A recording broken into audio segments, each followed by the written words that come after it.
While everyone waits for a game changer to emerge, we ask a simple question. What if it doesn't? Meanwhile, Congress passes another round of aid for small business, and it's Earth Day, guys. I'm Ben Shapiro. This is The Ben Shapiro Show.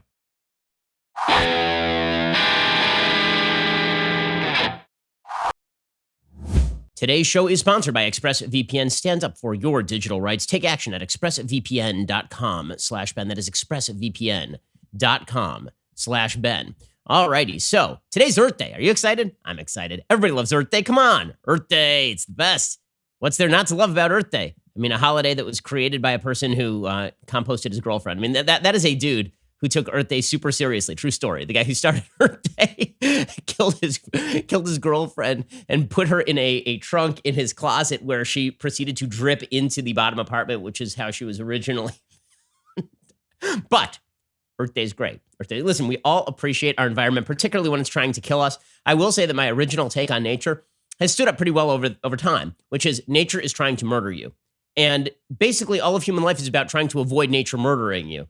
The reason that I bring this up is because this morning I'm starting to see the pagan awakening of some members of the radical left, many members of the radical left, suggesting that this is nature's revenge. Nature's revenge. Now, I have been informed by reliable sources that nature does not actually have intent. And I've been informed by reliable sources on the left that God doesn't exist, number one. And then even if God did exist, nature does not have intent, right? I mean, evolutionary biology suggests that basically it's survival of the fittest out there, that nature is trying to kill you, and that those who survive, survive. So the idea that nature is having her revenge because we were mean to nature, and now Mother Nature is coming out and just blasting us. Mother Nature has decided to release a virus, unleash a plague upon us. Pretty pagan crap. And frankly, I'm a bit upset with the Pope for pushing it. So Pope Francis actually pushed this nonsense yesterday, or today, rather. He made an impassioned plea, according to Reuters, for protection of the environment on Wednesday's 50th anniversary of the first Earth Day, which, again, is a pagan holiday. Environmentalism has become a religion for a lot of folks, and complete with activities like we have to separate our recycling and our trash, even though most of the time the recycling goes to the same place as the trash does, namely to the dump, or that it is more expensive in many cases to recycle than it is to throw things in the garbage. I've talked about articles in the past that actually detail the cost breakdown to the environment, by the way, in the entire recycling movement. Recycling does some good things. It also does some things that are pretty not great for the environment, including some fairly significant carbon emissions, depending on how you process all of that. But it's become sort of a ritualistic thing for a lot of environmentalists to talk about the environment as though it has its own level of brute force intent, which of course it does not. And the fact that the Pope is buying into it is pretty amazing. Francis praised the environmental movement, saying it was necessary for young people to, quote, take it to the streets to teach us what is obvious. That is, there will be no future for us if we destroy the environment that sustains us. Now, listen, I'm all in favor of protecting the environment from predations. I'm all in favor of environmental regulations that prevent externalities, prevent you from polluting a river that I'm going to use, prevent you from just willy-nilly chopping down forests for no apparent reason. All those regulations are good, right? Otherwise, you end up with the so-called tragedy of the commons. But the Pope's moral language here with regard to the environment itself is quite bizarre. He recounted a Spanish proverb that God always forgives, man sometimes forgives, but nature never forgives. Well, nature doesn't forgive because nature does not have the power to forgive. If you're looking for some sort of thing that you can do that will make nature nicer to you, good luck with that. Good luck with that. Most of human history was marked by privation and danger, thanks to the environment. And it is only technology that has allowed us to surpass that. We've forgotten about that because we live in an industrialized society. We've forgotten about the fact that danger is just an inherent part of life, and that nature is a very, very dangerous place. One of the reasons that you live in comfort is because of technology designed against nature. I'm not a big camping. I know a lot of people love camping. I'm not a big camping person because civilization was basically designed to avoid camping. That's it. That's what civilization was designed to do. So you have a permanent roof over your head. And I understand getting out there and enjoying nature. Really, I get it. You know, I want to take my walk every day. I want to go out and go for a hike with my kids. But this bizarre idea that nature is taking revenge on us and that this is a punishment for global warming or some such is really quite insane. And we are starting to see sort of inklings of that on the left, an almost quasi-celebration. It started off a few weeks ago in what they call the deep green movement. People who are celebrating, look at the cities going back to the animals, the cities being overrun by nature again. Look how clear the sky is over Los Angeles.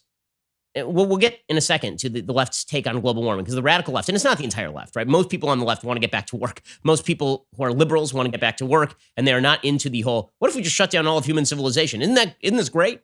But I'll show you in a second how this is starting to cross streams with some of the environmental movement. And like Pope Francis said, we see these natural tragedies, which are the Earth's response to our maltreatment. What? Like, the Earth doesn't have its own paganistic capacity. He said, I think if I ask the Lord now what he thinks about this, I don't think he would say it's a very good thing. It is we who have ruined the work of God. I mean, right now, I'm fairly certain it is the environment that is responsible for, hundreds of thousands of deaths around the world, tens of millions of people out of work. The Earth's response to the Earth did not respond. The Earth is not alive. He says we have sinned against the Earth, against our neighbor, and in the end, against the Creator. You can sin against your neighbor, and you can sin against the Creator. And you can say that failure to protect the environment is a sin against the Creator. I don't know how you sin against an inanimate object. I don't know how it's possible to do that. So this sort of stuff, like Frank, coming from the Pope, it's pagan nonsense. I'm kind of shocked that he said all of this, except that he had talked about the notion of environmental sin before. So I find it puzzling. That's all I will say about that. However, this does cross streams, as I say, with other parts of the environmentalist movement. We'll get to that in just a moment, and then we'll get to non-Earth Day related news, like actual important news. We'll get to that in just one moment. First, let us talk about the fact that when you are running a business, HR issues can kill you, especially right now. You have to make sure that you are HR compliant. You just do not have room at the margins to be spending money on an entire HR compliance team. And right now, there are all sorts of regulations about what you can do with salaries, even though you have to engage in cost cutting. There are all sorts of regulations about how you bring people back on board, regulations about overtime. All these things can really destroy your business if you're not careful. And this is why you need Bambee. Bambee. HR manager salaries are not cheap, but Bambee was created specifically for small business. You can get a dedicated HR manager, craft HR policy, and maintain your compliance, all for just $99 a month. With Bambee, you can change HR from your biggest liability to your biggest strength. Your dedicated HR manager is available by phone, email, or real-time chat. From onboarding to terminations, they customize your policies to fit your business and help you manage your employees day to day, all for just $99 a month. Month to month, there are no hidden fees. You can cancel anytime. You didn't start your business because you wanted to spend all your time on HR compliance. So head on over to Bambee.com/Shapiro right now to schedule your free HR audit. That is Bambee.com/Shapiro, BAM to the BEE.com/Shapiro. Go check them out right now for that free HR audit. Okay, so as I mentioned, sort of last note on the environmentalist movement that is using this pandemic as sort of a bizarre pagan belief system in which, because we drove cars, now nature has taken her revenge by killing 85-year-olds. Like that is how nature has gone about doing this. One aspect of this is the green movement's focus on global warming. So Eric Holthaus, who is just a very, very clever fellow, apparently, he writes on climate at the cores. He calls himself an eco-socialist, and he wrote this. So CBC News put out this notice. The coronavirus pandemic is expected to drive down carbon dioxide emissions by 6% this year, the World Meteorological Organization says. It would be the biggest annual drop since World War II. And Eric Holthaus wrote this. This is roughly the same pace the IPCC says we need to sustain every year until 2030 to be on pace to limit global warming to 1.5 degrees Celsius and hit the Paris climate goals. This is what rapid, far-reaching, and unprecedented changes in all aspects of society looks like. We're doing it. It's possible. We need to take some serious time and energy during this pandemic to look around and see what parts of this new way of living we can keep, like less air travel, and what parts we can't, like huge unemployment. There is a balance. We'll find it. That's the whole point of a Green New Deal. We need a just transition for workers and those who have been marginalized by the excesses of the capitalist system that got us into this mess. We can build a better world for everyone out of the ashes of the old one. And all I can think of here is that Monty Python sketch with Jesus on the cross singing "Always Look on the Bright Side of Life." Like, that's all I can think of here. In the middle of a global pandemic, it's killing hundreds of thousands of people, and tens of millions of people are out of work and can't feed their families. And Eric Holthaus is like, yes, but we can do this indefinitely. And we can bring down the climate by 1.5 degrees Celsius over the next 100 years if we just keep this up for like the next decade. If we just figure out how to do this for like the next decade. Okay, sure. And these are the people who supposedly are deeply concerned about humanity and our future. Great. Okay, meanwhile, in other news, the Senate has now passed its bill for small business. That was held up for a week for no apparent reason. So that was exciting stuff. According to the Wall Street Journal, the Senate bill was struck last night. It was a deal with the White House. It was created Tuesday to send hundreds of billions of dollars in fresh aid to small businesses and hospitals. That's the federal government's latest efforts to keep pace with the twin economic and public health crises created by the coronavirus pandemic. The Senate on Tuesday evening passed the $484 billion bill by a voice vote, sending it to the House for an approval expected on Thursday. President Trump said on Twitter he supported the legislation. Its final components were hammered out between top White House officials and congressional leaders in the early morning hours on Tuesday. The package, which lawmakers dubbed an interim emergency bill. So we've now spent, by the Senate, by the Congress of the United States, we've now spent in excess of $2.6 trillion in the last 4 weeks. That does not include the $4 trillion expended by the Treasury. Also includes funding to ramp up the country's testing for new coronavirus. It does not include funding sought by Democrats for hard-hit state and local budgets, which was instead pushed off to the next round of stimulus negotiations. As I've said, you got to be real careful about that. It's one thing to fill in the gaps created by federal policy. It is another thing to pay off California for California's crap policy for the last 10 years, running up its debt, or Illinois, or New York. Top Republicans signaled concerns about the mounting debt would play a bigger role in talks about future stimulus aid, which it should. We cannot spend this money endlessly, guys. And by the way, the original CARES Act was filled with holes. It now turns out that the Republican objection that the CARES Act, which paid people $1,200 a month and then added $600 a month on top of that so that some people were making more money by staying home than by going to work, that has actually had some fairly significant effects. It turns out a lot of people are like, okay, well, I'm not going back to work. Why would I go back to work? We've taken calls on the radio show from business owners who are going to their employees and saying, we want you to come back to work so we can get a small business loan because you have to maintain 90% employment to get the small business loan through the Paycheck Protection Act. And employees being like, no, I'm not coming back to work. I'm making more money staying at home.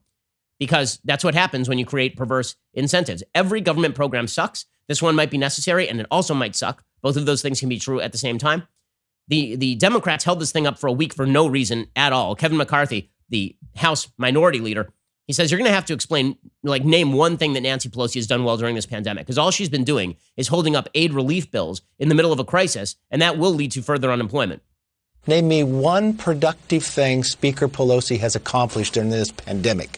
When President Trump, on January 31st, put in the ban from China, February 24th, she asked people to gather together in San Francisco. She actually fought the ban. When we wanted to put the CARES Act together, she came in, held it up. Now we had a small business program working. She's now held up the money. There's 700,000 small business applications in right now, trying to keep their doors open. Last week, we watched 5 million people, new numbers for unemployment. How many more millions of Pelosi's layoffs will we have to endure before she'll put people before politics? And the answer is as many as Nancy Pelosi sees fit to make people endure so that she can dump a bunch of pork into each one of these programs. At the core of our agreement, says Mitch McConnell, is $320 billion more for the Paycheck Protection Program, which is already saving millions of small business jobs and helping Americans get paychecks instead of pink slips. Those funds were exhausted inside of 2 weeks. Businesses are just shutting down everywhere because the market doesn't exist. I mean, the reason that oil prices sank to negative levels as of May 1st is because nobody's driving to work. I mean, there's nobody on the roads. There's nobody who's going out and driving. Eric Holthouse couldn't be happier. I mean, we are saving the earth. All we had to do was make all of human civilization stop dead and put tens of millions of people out of work. Democrats were pressing for changes to the program to widen its access to loans. $60 billion will be set aside for small, mid-size, and community lenders. A separate program, the Economic Injury Disaster Loan Fund, aimed at delivering a mix of grants and loans, gets $60 billion in the legislation. Loans can be forgiven if businesses maintain the size of their workforce. So it's good that this passed. Nancy Pelosi held it up again to basically achieve nothing. And this is the second time that she has done this, right? She held up the CARES Act for a week after it had already been hammered out by Schumer and McConnell. She held it up for a week for no apparent reason. She held this one up for a week for no apparent reason because she's just awful. She's just awful in every possible way. Here she was on MSNBC this morning suggesting Republicans had held up the bill, even though, again, the deal had been hammered out, and then she jet-set it in from her very expensive palatial estate in California to hold the thing up. We're very pleased that the Senate finally accepted the fact that we needed more money for testing for hospitals, for smaller businesses to participate in the Paycheck Protection Program. Mitch McConnell likes to say we delayed the bill. No, he delayed the bill. 2 weeks ago, he came to the floor and said, this is all we're doing, just the $250. And the Democrats were united, House and Senate. The Senate Democrats went to the floor and said, no to that. We have a better idea. Okay, no. The bill basically did not change very much over time. Nancy Pelosi did not earn much more in the bill. It was just a holdup. Okay, so meanwhile, all of this leads to the asking of a question. None of this is sustainable, right? We can't just keep spending money like this. At a certain point, we're going to have to inflate the currency. There's no market for our debt at a certain point. We're going to start floating 50 and 100-year bonds. And you just can't do this for very long. There's just no way to do it. In a country of 330 million people and the engine of economic civilization, you cannot do this indefinitely. So the question becomes, how do we reopen, obviously? And the real question becomes, what exactly are we supposed to wait for? Like, what is the level of waiting we are supposed to engage in? What are we waiting to happen to allow us to reopen? Some people are saying we're waiting for a vaccine. Well, the vaccine ain't arriving. Okay, it's not arriving anytime soon, at best 12 to 18 months. By the way, there is zero evidence so far that there will even be a vaccine at all. I mean, like, at all. The flu vaccine is not particularly effective. The reason it's not particularly effective is because the flu virus mutates. We have yet to come up with a single vaccine for a coronavirus that is actually 100% effective or 90% effective or anything close to it. Right? Coronavirus is its own sort of strain. It's very difficult to come up with a vaccine for it. And according to a new study, a vaccine is not going to be forthcoming, maybe ever. We'll get to that in just one second. That doesn't mean we're not going to get some treatments, but we need to be realistic about what the future looks like if we hope to get back to anything presuming normal or even remotely approaching normal. We'll get to that in just one second. First, let us talk about the fact you're spending an awful lot of time on screens, right? You're following the news, you're watching Netflix. Well, what about the fact that all that blue light is affecting your sleep? It's affecting your eyes. It might be giving you headaches. Well, what you really need are Felix Gray glasses. Your favorite devices are a major source of blue light, whether it's your phone or your tablet or your computer or your TV. And this can create eye strain, right? Bright screens in a dark room, that creates eye strain. I used to get headaches fairly regularly from blue light. Then I started using my Felix Gray glasses. Felix Gray glasses, they are first rate because they filter out 90% of blue light in the most damaging range. They eliminate 99% of glare through a proprietary industry-leading lens technology that is only available with Felix Gray. This is better than those lenses you're going to get online where people just sort of paint something on the lens and then it starts cracking and glazing off. That's not Felix Gray. 9 in 10 Felix Gray customers report significant symptom relief. With over 200,000 happy customers, Felix Gray isn't the right choice. It is the only choice for long-lasting and durable relief for the eye strain that comes from blue light and that keeps you awake at night. You can order online. The glasses ship directly to you with a hard case and lens cloth included. You can try them for 30 days risk-free. And if your screens aren't easier on the eyes, you just send them back for a full refund. So you really have nothing to lose here. Go to felixgrayglasses.com/Ben for the absolute best quality blue light filtering glasses on the market. The proprietary technology means that the lenses themselves are better. That's FELIXGRAY, felixgrayglasses.com/Ben. Start taking care of your eyes, feel better, work smarter. felixgrayglasses.com/Ben. Again, it's risk-free. You try it for 30 days. You can send it back if you don't like them. felixgrayglasses.com/Ben. Okay, so let's go through the sort of future here, what the future looks like. So I've got good news and I've got bad news. Okay, so why don't we start with the bad news? Because that's what I always do. I always start with bad news. We get that out of the way. So here is the bad news. There may not be a vaccine. Okay, for all the talk about a vaccine, we're going to develop a vaccine. Everyone's working on a vaccine. As I say, there's been very little evidence that vaccines for coronavirus have been particularly successful. Remember, it took us like 30 years to even come up with a drug cocktail that was effective against HIV/AIDS. So the idea that you're going to come up inside of a year with a vaccine for a coronavirus seems fairly difficult. Also, the Jerusalem Post reports a new study in China has found that the novel coronavirus has mutated into at least 30 different variations, showing that medical officials have vastly underestimated the overall ability of the virus to mutate. So if it's mutating, then you're not going to be able to create a successful vaccine for it. And meanwhile, the CDC director is saying that the second wave in winter could theoretically be even worse. Robert Redfield spoke with the Washington Post. He said there's a possibility the assault of the virus on our nation next winter will actually be even more difficult than the one we just went through. When I've said this to others, they kind of put their head back. They don't understand what I mean.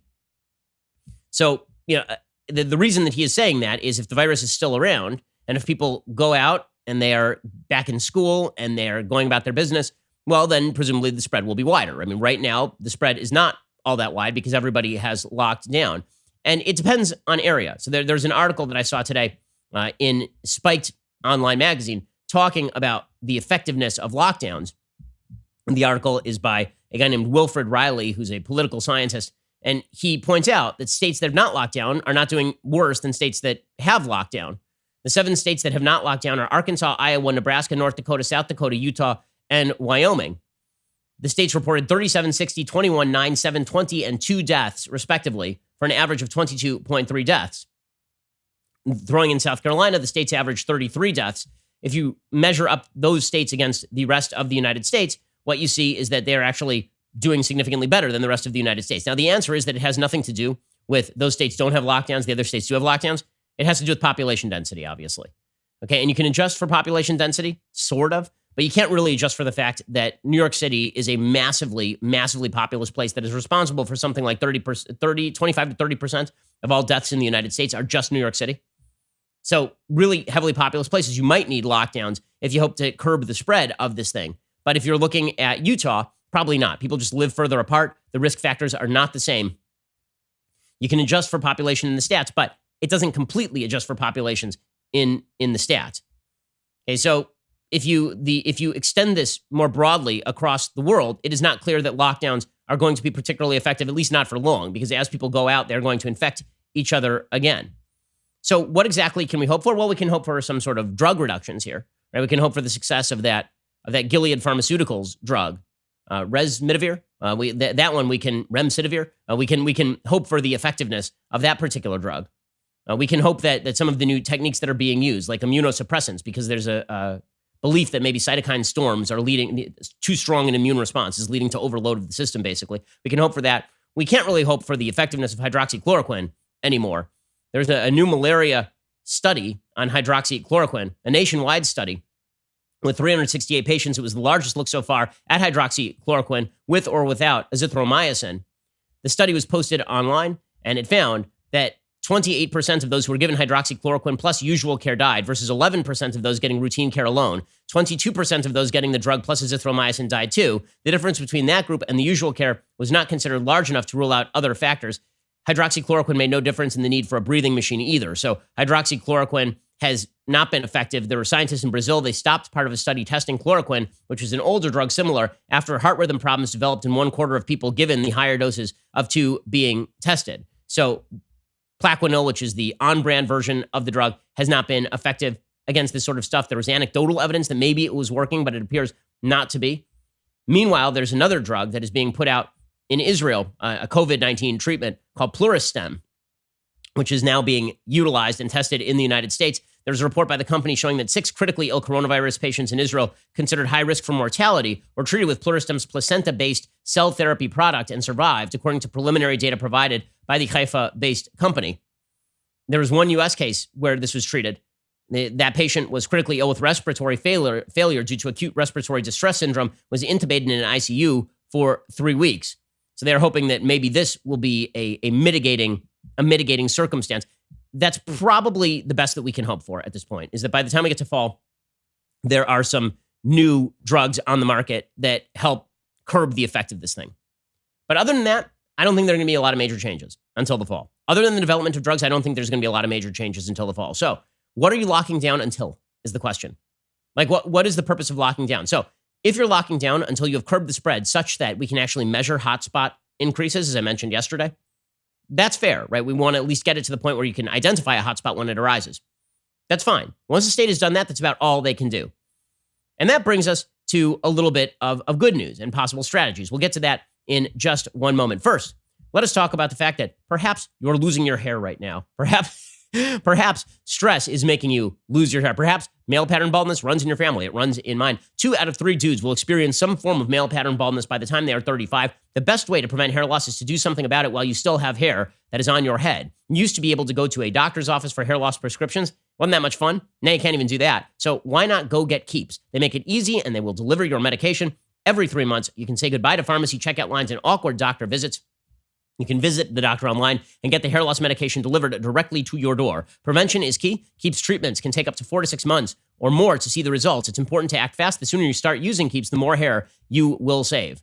Okay, I have been using Keeps myself, and I will say that I believe that I was losing hair at a significantly more rapid rate than now. I think pretty much I have stalled the hair loss, which is a good thing. If you're ready to take action and prevent hair loss, go to keeps.com/Ben to receive your first month of treatment for free. That is KEEPS.com/Ben, keeps.com/Ben, and you get your first month of treatment for free, which is a solid deal for getting to keep your hair. Keeps.com/Ben. Okay, so in a piece of good news, despite all of this, as Dr. Deborah Birx said yesterday, the United States still has one of the lowest death rates on planet Earth.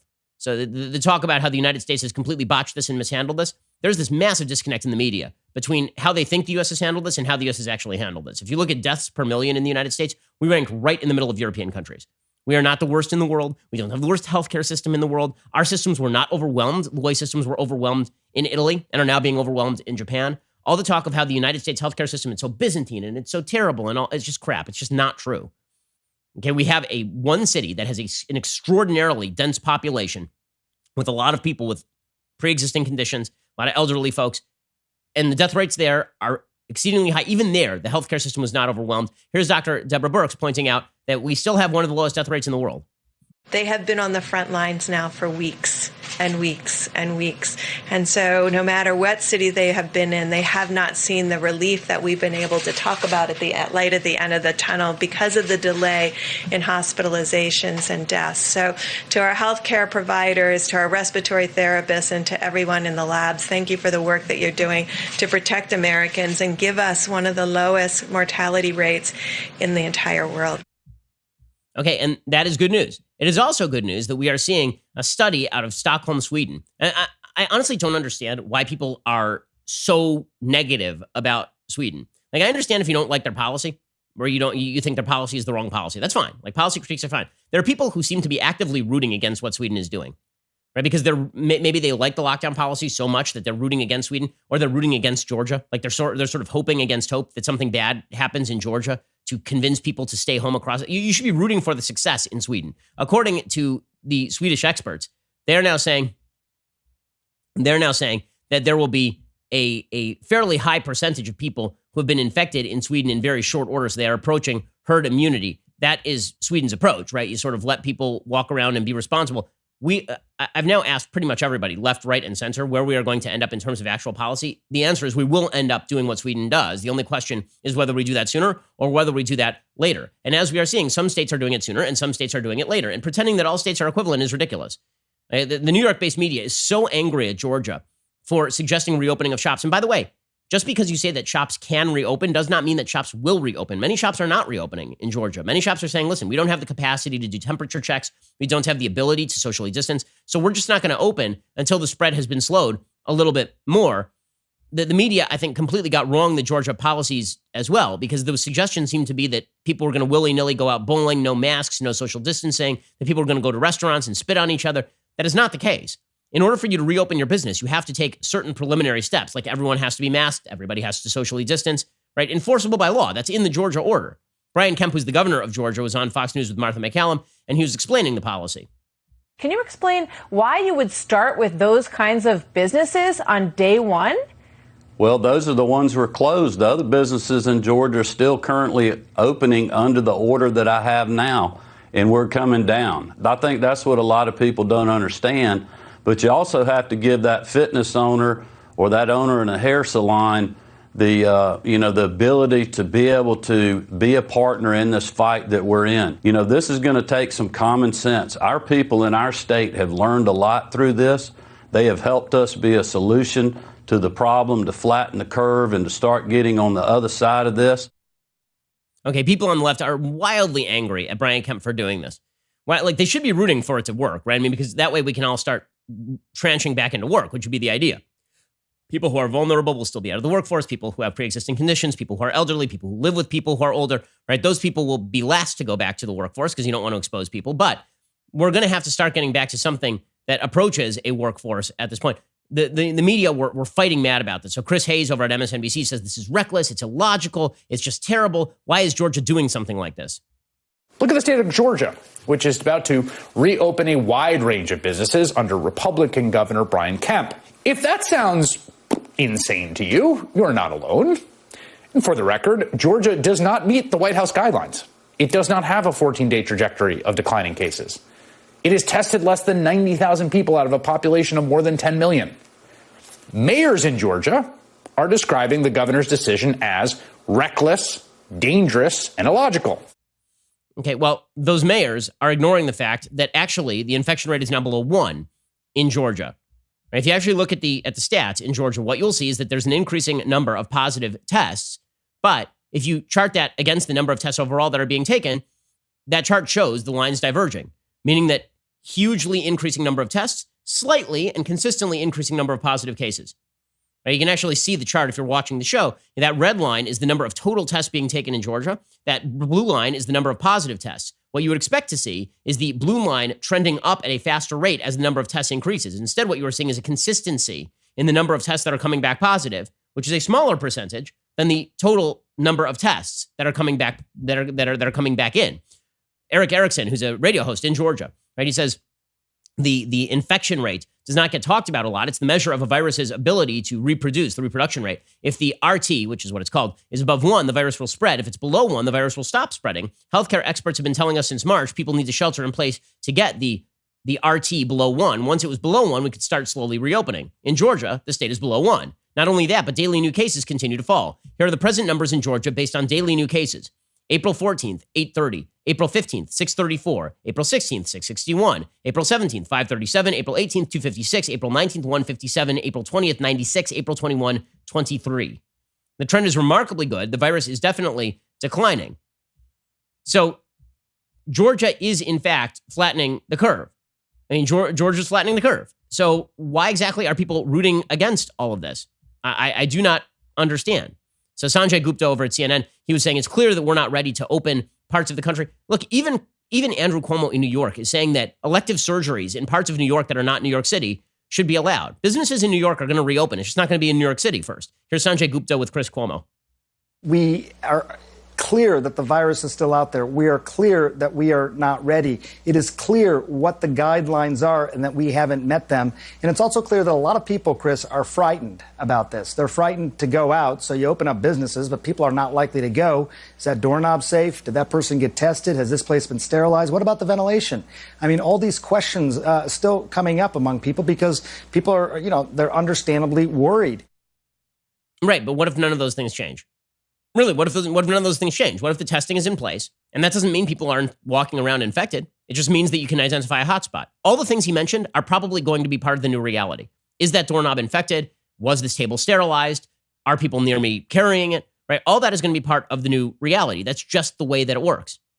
Okay, that is the reality. Until there's new treatments that come out, a vaccine, as I say, is I think unlikely. That's just, we're going to have to deal with the increased risk. And we're going to have to go back to a certain level of reality because this cannot last. Okay, what is happening right now simply is not palatable. It's not something that can last. And as we will see, the federal government is going to take some steps to step in if states continue to lock down indefinitely without any sort of actual measurement, any metric of when it is safe. Like by Gupta's standard there's no metric by which it is safe to go back to work. Right? If we can't go back to work until everybody feels secure that the virus is no longer out there, well, then we're going to get the Eric Holthout solution of being home for the next 10 years. Which is not an actual solution. Okay, we'll get to more of this in just 1 second. First, let's talk about the fact that if you have a medical problem that is really affecting you right now, it's tough to go to the doctor's office. And if it's something that would be embarrassing to talk to about a doctor in person anyway, well, maybe you weren't doing it in the first place. Well, this is why you should have Roman. Our friends at Roman have spent years building a digital platform that can connect you with a doctor licensed in your state, all from the comfort of home, and help you deal with conditions like erectile dysfunction or hair loss or cold sores. Just grab your phone or computer, complete a free online visit. You'll hear back from a U.S. licensed physician within 24 hours. If the doctor decides the treatment is right for you, Roman's Pharmacy can ship your medication to you with free 2-day shipping. You also get free unlimited follow-ups with your doctor anytime you have questions or you want to adjust your treatment plan. With Roman, there are no commitments. You can cancel anytime. Getting this medical issue taken care of quickly and easily and discreetly would be important in any time. Now that you are home all the time, you can't go to the doctor anyway, and it's an embarrassing problem. Why not get it taken care of? You should go get it taken care of right now. So why sit around with a medical problem? If you're struggling with ED, hair loss, cold sores, or other issues, go to GetRoman.com/Ben for a free online visit and free 2-day shipping. That is GetRoman.com/Ben for that free online visit, free 2-day shipping. Again, GetRoman.com/Ben. That's GetRoman.com/Ben. Okay, in a minute, we are going to get to President Trump's immigration order and people being crazy about it. We're also going to get to Democrats maintaining 2 separate positions. 1, the actual position, which is that the Trump administration has done a pretty good job getting them resources. And 2, that the Trump administration is responsible for every evil on planet Earth. We'll get to all of that in a second. First, being locked inside right now, it requires double the excitement. What could be more exciting than this? And this. Oh, yes, I am holding up 2. Count them 2. That's right, I can count. 2 Leftist Tears Tumblr. What is this sorcery? Well, right now, when you become a Daily Wire Insider Plus or All Access member, you get a second Leftist Tears Tumblr. I'm not lying to you. I'm not kidding. With Bernie Sanders out of the race for president, one tumbler was not enough to hold all of the leftist tears. The tumblers are overflowing, and that means we have to get them out the door to you. Daily Wire members get many amazing benefits, including, of course, the magnificent, irreplaceable, singular leftist tears tumbler. You also get an ad-free website experience, access to all of our live broadcasts and show library, the full 3 hours of The Ben Shapiro Show, access to the mailbag, and now exclusive election insight op-eds from moi. Daily Wire members also get to ask us questions during Backstage. You get to participate in our All Access Live. That's the brand new interactive programming featuring one of the Daily Wire hosts as we hang out with you each night at 8 p.m. Eastern, 5 p.m. Pacific. We actually have a Daily Wire Backstage tonight, a socially distanced Daily Wire Backstage. On Monday night, we did an All Access. I was doing that All Access, and I was allowing people to get a peek into the gun show. This content for our All Access members has been temporarily opened up to all membership levels, at least for the moment. So again, now's a great time to become an Insider Plus or All Access member. Double your tiers with 2 leftist tiers tumblers. Go to dailywire.com/subscribe to get started and get 10% off with coupon code Shapiro. That is dailywire.com/subscribe, coupon code Shapiro. Also, remember, we have a Backstage tonight at 4 p.m. Pacific, so stop by for that. We have a few surprises, fun surprises planned for tonight's Backstage, so make sure that you tune in and join us over there. You're listening to the largest, fastest growing conservative podcast and radio show in the nation.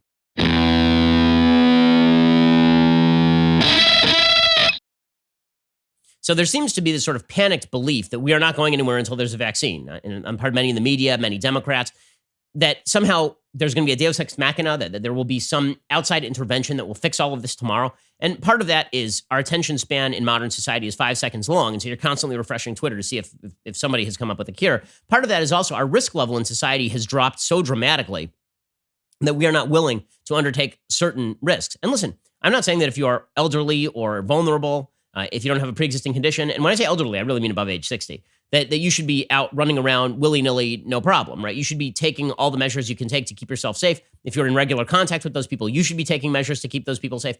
All of that happens to be true.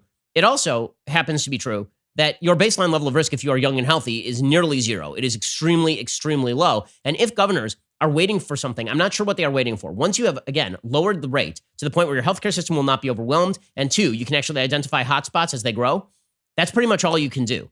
Well, Attorney General William Barr said on Tuesday the DOJ is going to consider supporting people and groups who allege that their rights have been violated by pandemic policies, which is good. You're starting to see these bizarre videos emerge all over the country of police arresting people doing like absolutely nothing.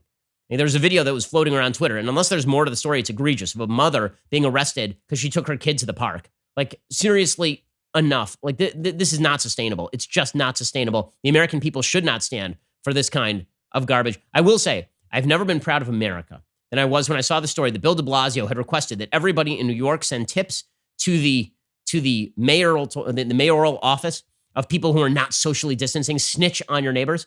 And instead, he was inundated with dicks. Instead, he was inundated with people sending pictures of their junk. America was already great. Here was Attorney General William Barr saying, listen, if governors are pursuing policies that violate people's civil liberties and violate their constitutional rights, and there is not evidence to back those policies, we are going to sue those governors. I think the president's guidance has been, as I say, superb and very commonsensical. And I think a lot of the governors are following that. And, to the extent that governors don't and impinge on either civil rights or on the national commerce, our common market that we have here, then we'll have to address that. These are very, very burdensome impingements on liberties, and we adopted them, we have to remember, for the limited purpose of slowing down the spread, that is, bending the curve. We didn't adopt them as the comprehensive way of dealing with this disease. Well, that is right. I mean, this cannot be the new normal. Can't be you stay home. The new normal may be something that is annoying, like you have to wear a mask all the time, like you have to socially distance. At our offices, I know that that's what people are doing, right? I mean, that is what people are doing. We have a disproportionately young office, and we are in a vital industry, so people are allowed to work at our offices. We're not violating the law, nor are we encouraging people to do so. But that is going to be something like the new normal. Now, meanwhile, President Trump finally put out his executive order on immigration, and guess what? It's not bad. Like, there's nothing wrong with the executive order. There are some people who say it's not strict enough in limiting immigration because all it really does is it temporarily bars new immigrants, including some family members of U.S. citizens and foreign workers looking to move to the United States in the next 60 days alone under a new executive order. The temporary immigration suspension is designed to reduce immigration at a time when tens of millions of Americans have lost jobs. There's some people who are saying that's not going to do it. I mean, a 60-day ban isn't going to do it because people aren't even going back to work, many of them, in the next 60 days, particularly in areas like New York or New Jersey. The executive order does not impact immigrants already living in the United States or foreigners coming on temporary visas for work or travel. So that means that you're actually not even decreasing the number of workers, which, frankly, it seems to me that if you're trying to limit the amount of labor in American society at a time when 30 million people are out of work, which is not the world's worst idea, then this is insufficient. That category includes H-1B visas, which allow more than 85,000 high-skilled foreigners to come to the United States for at least 3 years to work. It also includes seasonal migrant workers who come to the U.S. annually to work on farms where they make up about a tenth of the agricultural workforce, and at other businesses such as resorts and county fairs. The executive order is less restrictive than advocates on both sides had earlier expected. It doesn't actually impact most employment-based immigration. So basically, it just says you can't come in right now. Mark Krikorian, who is the strict on immigration president of the Center for Immigration Studies, he says it's a PR stunt more than anything else, which it may very well be. So all of the objections that this is like the end of the world, that's just not correct. That has not prevented people from fulminating in the most idiotic fashion. Beto O'Rourke tweeted about how he wanted people to work on the farms. I mean, honestly, if a Republican had tweeted this, everybody would be like, this guy's kind of a racist. Beto O'Rourke tweeted, and this is great because I get to bring back my Beto. Who the bleep do you think is working on the farms and feedlots, brah, in the packing houses and processing plants at a time when we are struggling to feed ourselves? Kickflip. Who's in the kitchen? Who's picking, preparing, serving the food we eat, cleaning up afterwards? Yeah. Not great there, Beto O'Rourke. Meanwhile, reporters were asking Trump, are you using the coronavirus to reduce legal immigration? Is this your cruel, again, it doesn't actually reduce even the employment visas that are coming in, really. Here's a reporter completely botching the story as per our usual arrangement in the American media. Some critics are saying that you are using the virus now in this crisis to follow through on that promise to reduce legal immigration. No. Well, I want people that are in this country, I want our citizens to get jobs. I don't want them to have competition. We have a very unusual situation. I don't want them to compete right now. There's a big difference when we have a full economy and, frankly, where some of the companies, we have many companies moving in where they need workers. That's a big difference between that and where all of a sudden a lot of people lose jobs. Okay, so again, there's the reporter completely blowing it. Speaking of the media completely blowing it, the continued insanity of Chris Cuomo is pretty amazing. So yesterday, Chris Cuomo emerged from his basement to the wild cheers of I guess, the internal staff at CNN. He emerged from his basement in what is obviously the most produced video everywhere, of any time. Right? He's overacting more than Nicolas Cage in every Nicolas Cage movie. He emerges from this basement. Now, what's hilarious about this, of course, is that CNN's Chris Cuomo had been spotted actually traveling from one of his houses to a construction site where construction was taking place at another one of his houses. So this is not the first time he's emerged from the basement. I guess the idea here was that if he emerged from the basement and then went back down into the basement, then we would get 6 more weeks of winter. But here was Chris Cuomo emerging from the basement over at CNN in the most dramatic possible fashion. Here it is, the official reentry from the basement, cleared by CDC, a little sweaty, just worked out, happens. This is what I've been dreaming of, literally for weeks. My wife, she was cleared by the CDC. She doesn't have fever. She doesn't have the symptoms anymore, more than 7 days from her quarantine. But we're still a little scared, so I'll just give you one of these. Just give you one of these. Just give you one of these. Just give you one of these. Bella has, of course, taken the video. This is the dream. Okay, except that he had emerged from that basement many times before. So well done, CNN. So Chris Cuomo, when he is not emerging in a fake, obviously second take video, when he's not emerging from his basement, he has also explained that we're not seeing urgency from our leaders. And this is the media narrative that drives me up a wall. The media have promoted 2 specific lies here. Lie number 1 is that there will come a time in the near future when we are all safe and we can all go back to work as normal, and that will require 87 million tests a day. And also, it will require a vaccine. And anybody who says differently wants to kill you. Right? That is lie number 1. That is completely ridiculous. Flattening the curve was never about that. Testing was never about that. So that is deeply irresponsible of the media. The other thing that the media keeps saying is that the federal administration, because Trump is the president, that they are not doing sufficient action, that they don't care deeply about this. Like, what are you talking about? What are you talking about? So here is Chris Cuomo suggesting we're not seeing urgency from our leaders. Are we really not? Are we not seeing urgency from our leaders, Chris Cuomo? Seriously? We've dumped, at this point, $7 trillion out the door on the federal level. We've created hundreds of thousands of ventilators, right? It is amusing, right? Here's Chris Cuomo explaining that our leaders are not showing great urgency in the middle of the worst pandemic in modern American history.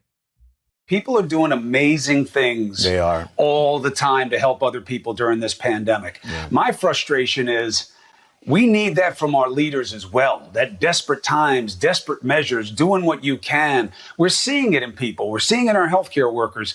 We're not seeing it with the urgency that we need to from our leaders yet. And that's what worries me about what the CDC had today, said tonight.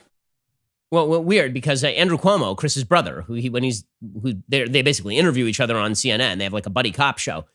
Andrew Cuomo said yesterday that the White House has been very helpful and that, in fact, New York no longer needs the U.S. ship Comfort. Remember that Comfort's steaming into New York Harbor?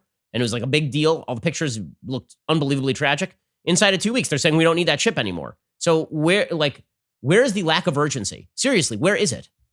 The meeting went well, and I think it was productive. The big issue was testing.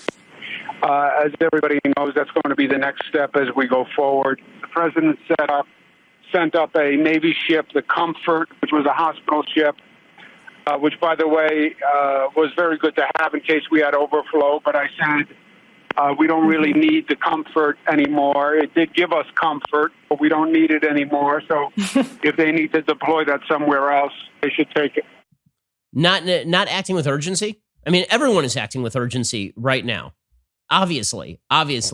But this contributes, the media's coverage here is basically just a Democratic talking point because everybody sort of understands at this point the administration is doing what they need to do.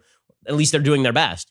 And yet the Democratic talking point is that everything the administration does is insufficient. And the only thing that would be sufficient are things that are not possible. So you end up with people like Anderson Cooper suggesting on national television that we need 4 million tests per day. We don't need 4 million tests per day to open. That's insane. And he's saying this to John Kerry. That's not a thing. Like Scott Gottlieb, right, who knows a lot more about this stuff than Anderson Cooper, said maybe we need 300,000 tests a day to open. Not 4 million. Okay, where are they getting this crap? They're just pulling it straight out of thin air. Here's Anderson Cooper again setting up a bar that just does not exist. I mean, that bar is not real. We all want to see the economy open. Everybody does. Everybody wants to get out of their house. There are a lot of safe ways to do it. Yeah. But the safest way of all is clearly by being able to test the virus itself, who has it, and being able to test the antibodies to determine who may have had it. There are about 150,000 tests being done roughly every day right now. A latest Harvard study was showing initially 4 million would need to be done every day, maybe going up into double digits by July just to get everything going and people confident. Okay, by the way, that Harvard study did not suggest that was going to be the bar to governors opening states. What the Harvard study suggested is that if you want people to go back to concerts and movie theaters in mass numbers, you need 20 million a day. Guess what? That ain't happening. But the media have been using that number as a cudgel to wield against the Trump. Well, if you don't make 20 million tests available, first of all of this is basically on governors. Remember, we have a federalist system. Somehow, Gavin Newsom in California was able to obtain enough ventilators that we were sending ventilators from this coast to the other coast in the middle of the pandemic. Well, they can do the same with state budgets. Right? It turns out that if states can pay for all the stupid crap that they pay for, they should be able to pay for some of these tests. But all of this feeds into the general Democratic talking point here, which is that the Trump administration is a giant failure. Here's AOC summing it up, suggesting that the government is responsible for a 9/11 worth of death every single day. We are going to pass a small potatoes bill, and then we are talking about recessing again until May 4th. And if we are going to bring every member or call back almost every member who can back to DC to pass a small incremental bill, and with the knowledge that we are not coming back until next month again, that's 2 rent checks. And the last time we left, again, we lost over 9/11's worth of people due to this lack of action. Really? What lack of action? What was the action that was supposed to be taken that wasn't taken, other than Democrats holding up 2 separate massive funding bills for a grand total of 2 weeks? What action was not taken? This is all part of this is the part where it is a Democrat media narrative that does not reflect reality. The reality is the feds are doing what they are supposed to do and what they can do. That is the reality. And the states, many of them are trying to do what they can do. And some of them are overzealous in doing it. And some of them are saying, listen, Georgia is not New York. But to pretend that public officials are insufficiently acting so that you can elect Democrats is pretty disgusting. Okay, time for some things I like and then some things that I hate. So, things that I like today. If you are a music fan and not too discriminating in your taste, then you might enjoy a video that we just posted on YouTube. My dad and I have had a little bit of extra time to practice violin and piano together. And so we put together basically a single take of Ave Maria by Bach and Gounod. My dad on piano, me on violin. Believe it or not, there are certain people who clamor for me on violin. I'm not sure why that is, but here is a little bit of the beginning of Ave Maria by Bach and Gounod. You can go see that on YouTube. I think it's got like 1 million views on Facebook. You can go check it out. It's kind of fun.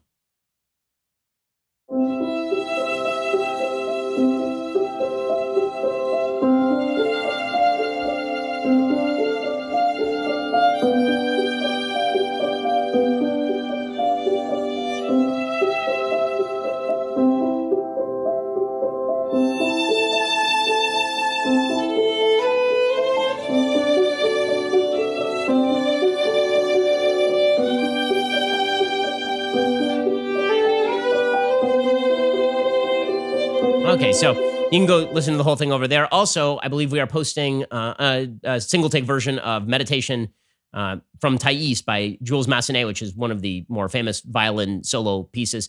It's a really pretty piece. I think we have that up at Instagram also. So if you enjoy that kind of thing, then see if you can bear your way through something like that. Okay, other thing that I like today.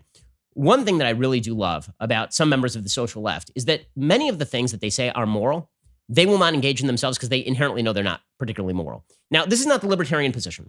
Okay, the libertarian position very often is that things that I don't think are moral are still allowed. In a free society, lots of stuff I don't approve of, but that doesn't actively harm other people. It's not really my job to step in and do something about that, because if we all use our subjective preferences as to what is right and wrong, but with regard to things that don't damage other people, that's how you end up with authoritarian states. Right? That is the libertarian position. In other words, I explicitly say that things I don't like are still legal. That is not the leftist position. The leftist position is only things I like should be legal. Right? If I don't like your language, it should be illegal. If you say a thing I don't like, it's hate speech. If you participate in a religious service I don't like, we should shut it down. If you want to homeschool your kids, that should be illegal. We talked about this a little bit earlier this week. There was a Harvard Magazine piece about how homeschooling should be illegal because evil Christians are teaching social priorities that this professor at Harvard does not like. So the leftist position is not a libertarian one, like, I don't like this moral position, and therefore it should still be allowed because I have a different view of what government should do than enforce morality. No, the leftist position is the government should enforce morality. So, therefore, the government should only allow things that I personally like. Well, this has led to some very weird some weird contradictions, and it leads to this very puzzled piece that I absolutely love from Mel Magazine. The piece was written by Ceci Kuwabara Blanchard. It is called "Why Won't Woke Boys Pay for Sex?" Bernie bros, male feminists, and good guy liberals all support sex work, but for some reason, they aren't paying girls like me for sex.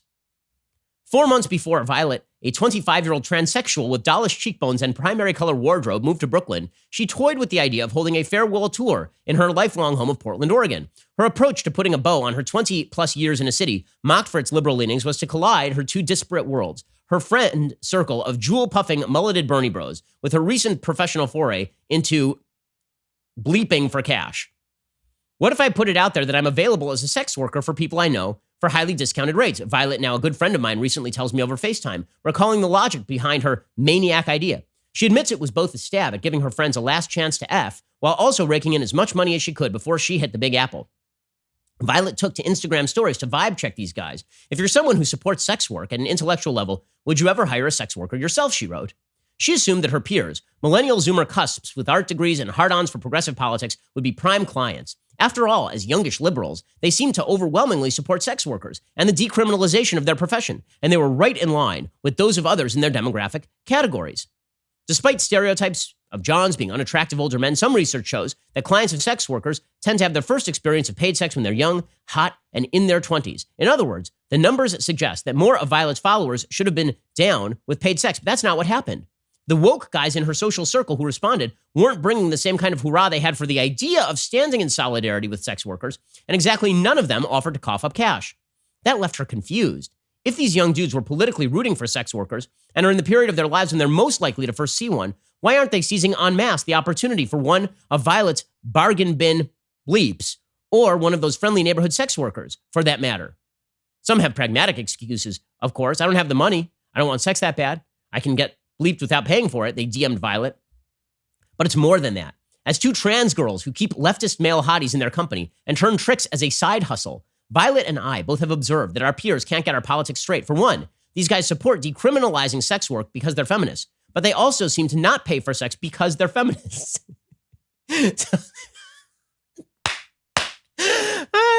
So they are so woke that they are all in favor of people being paid for sex. Like, they think it's perfectly moral to pay for sex, but also they think it's a little bit immoral to pay for sex because that might be violating feminist precepts. Because the feminist movement is actually confused about this thing. So they are confused similarly.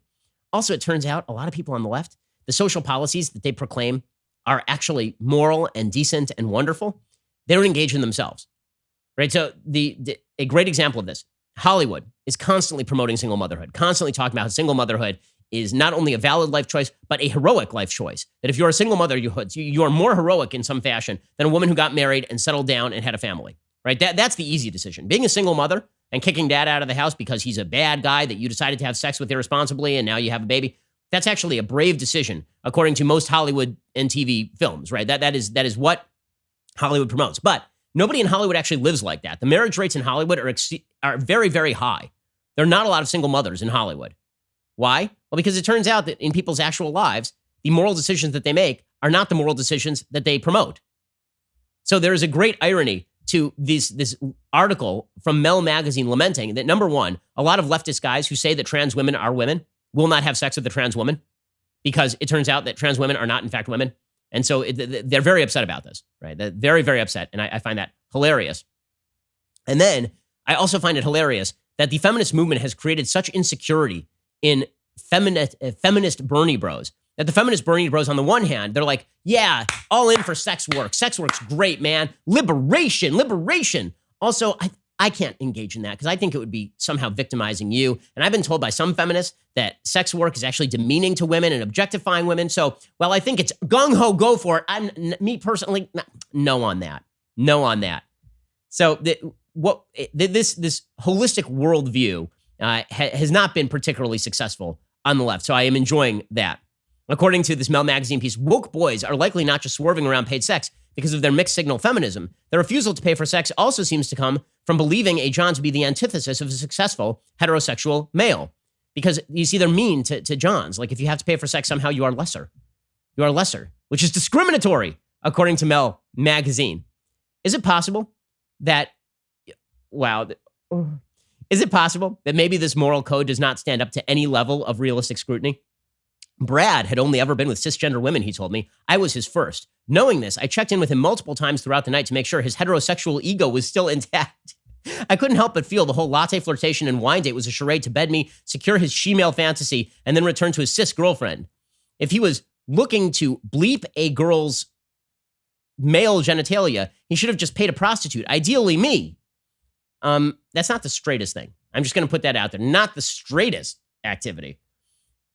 The self-contradictions in the feminist movement are extraordinarily hilarious and well-deserving of mockery. So thank you, Mel Magazine. I really appreciated that. Okay, time for a quick thing that I hate. So Joe Biden continues to not be sentient. Joe Biden continues to not be able to string sentences together. Yesterday, like every live stream he holds, and I live stream every day, and I'm sure I make errors, but not errors like this. Every live stream Joe Biden has, he makes errors not because he's distracted, but because he is not with us. Joe Biden is clearly not with us in the way that entering the latter part of his last term, Woodrow Wilson was not with us, and his wife, Edith, ended up governing the country basically for the last year and a half of the Wilson administration. Joe Biden, just yesterday, he was doing his live stream from his basement, and he confused Labor Day and Memorial Day and called the Pennsylvania governor Dale instead of Tom, who's a completely different human being. Here was Joe Biden just screwing things up left and right. And all Dale's been saying, Governor Wolf, is listen to the scientists. Do you think we'll have a candidate by the Memorial Day? I'm quite sure that'd be the case because right now the convention is scheduled in August before Memorial Day. Are you saying Memorial or Labor? I said Memorial Day. Oh, no. It won't be before Memorial Day. No, it won't. We're just getting the process underway. Yeah. So he's not with us, Joe Biden. But he is thinking about Michelle Obama as a potential VP pick. Now, I thought we were done with sort of the era. Trump was a ringing rebuke of the era of sort of family politics, right? Because we'd had two Bushes. And so the idea of Jeb was just unpalatable to a lot of Republicans. And then we'd already had Bill Clinton, and then Hillary was running, and people were like, well, we're not super into that. So now Joe wants to bring in Michelle, right? I understand why. Michelle Obama has done a magnificent job of remaking herself from the radical she was in 2008, talking about how this is the first time she was proud of her country, was her husband's nomination. She has remade herself into a sort of late night TV host figure or midday TV host figure, inspiring and apolitical. And obviously, Joe Biden is trying to appeal to the black community by saying that he would pick Michelle Obama as his running mate. Here he is. I've heard some speculation about Michelle Obama as vice president. If she said to you she'd be willing to be your running mate, would you ask her? Oh, I'd take her in a heartbeat. She's brilliant. She knows the way around. She is a really fine woman. Okay, so he obviously is trying to pander here. What's hilarious, though, and this is the part I hate, is the pandering in the Democratic Party is actually not directed at black Americans. The people who actually care in America about the race of the presidential candidate, it turns out, are a bunch of woke white liberals. And those are the people who actually care. Okay, that is according to Pew Research data. So they put out a poll in the last couple of weeks, and what they found is that, here was the question, regardless of who you supported for the Democratic nomination, would you say that the fact that the likely Democratic nominee is a white man in his 70s either bothers you or doesn't bother you? So 59% of all Democrats and leaning Democrats registered voters say it doesn't bother them. 41% say that it bothers them. Now, here's the breakdown by race, and here's where it gets super hilarious. Among black Americans asked whether it bothers them that the nominee is an old white man, 72% of black voters say, no, we don't care. 72% say it doesn't bother us at all. Only 28% say it bothers them. Among Hispanics, 70% say it doesn't bother me, and only 30% say that it bothers them. Among white Democrats, 51% say it doesn't bother me, 49% say it bothers me. So it's a bunch of woke white liberals, the sort of people who pay Sarai Rao to talk about how racist they are at dinner parties, at $300 dinner parties with Cabernet Sauvignon on the table and a nice red meat vegan steak. Right? Those sorts of people are the ones who are super bothered by the fact that Joe Biden is old and white. It isn't actually black Americans. Why? Because I think that the idea that black Americans believe that America is inherently, deeply, unapologetically, and forever racist, I think that's overplayed. I think the media overplayed that. I think the people in the media are all white woke liberals who say that they are bothered by this sort of stuff. And then they go vote for Joe Biden anyways. They're just a bunch of hypocrites. By the way, the breakdown by age is not particularly stellar either. So older Democrats say they don't care that the Democrat is a white man in his 70s. That's basically everybody above the age of 50 in the Democratic Party says they don't care. If you are 30 to 49, 55% of Democrats say they don't care about the fact that Biden is old and white. If you are 18 to 29, 54% say that they care about this, which is not good for the future of America. If you look at a nominee and your first reaction is, I don't like that guy's race and I don't like that guy's age, it's weird because if Republicans were to say, that guy seems too old, then all of a sudden it's, look at how ageist they are. And if they say, wow, look at another white guy, huh? So how about that fabled diversity? And it's, oh, look at them. Republicans shouldn't talk about this. If the younger part of our country is interested in the sort of woke virtue signaling attendant here, then that is very bad news.